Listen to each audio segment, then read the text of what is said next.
لوگ کہتے ہیں صوفیاء اکرام رضوان اللہ تعالی علیہم اجمعین نے کتابیں نہیں لکھی. میں یہ عرض کرنا چاہتا ہوں کہ جس طرح میں بار بار عرض کرتا ہوں کہ صوفیاء اکرام رضوان اللہ تعالی علیہم اجمعین نبی کی سنت اور نبی کی ایک ایک ادا پر اس طرح کاربند تھے اور اس طرح مضبوطی کے ساتھ گامزن تھے کہ ان کی زندگی کا ایک ایک لمحہ، ایک ایک دقیقہ اور ایک ایک منٹ نبی کریم صلی اللہ علیہ وآلہ وسلم کی زندگی کا آئینہ دار نظر آتا ہے. ٹھیک اسی طرح جس طرح نبی نے کوئی کتاب نہیں لکھی، صوفیہ نے بھی کوئی کتاب نہیں لکھی. مگر یہ اتنا آسان نہیں ہے کہ یہ کہہ دیا جائے کہ صوفیہ نے کوئی کتاب نہیں لکھی. میں آپ کو بتاؤں صوفیہ نے کیسی کتاب لکھی. صوفیہ نے کتاب لکھنے میں بھی نبی کی سنت پر، نبی کی ادا پر عمل کیا.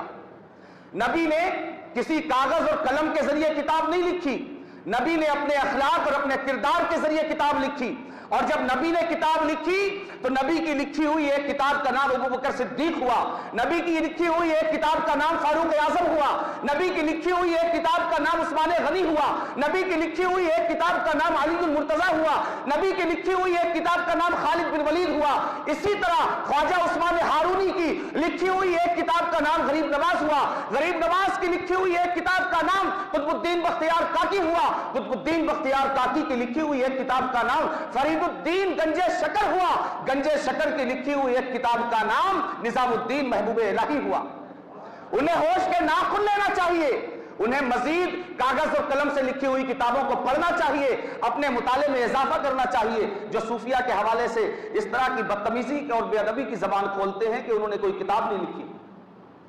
تمہاری کاغذ اور قلم سے لکھی ہوئی ہزاروں کتابیں رسول اللہ کے اخلاق اور کردار سے لکھی ہوئی ان زندگیوں اور ان کتابوں کے ایک ورق کا مقابلہ نہیں کر سکتی.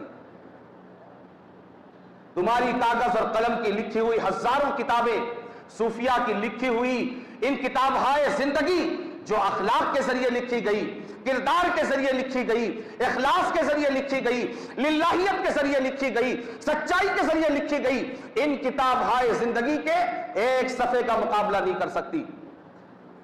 کیوں؟ اس لیے کہ ہم نے ان بے جان کتابوں کے ذریعے جو اہل علم کے ذریعے لکھی گئی کسی غیر مسلم کو مسلمان ہوتے ہوئے نہیں دیکھا، مگر غریب نواز کی لکھی ہوئی ان کتابوں کے ذریعے ہم نے پورے بر صغیر کو مسلمان ہوتا ہوا دیکھا.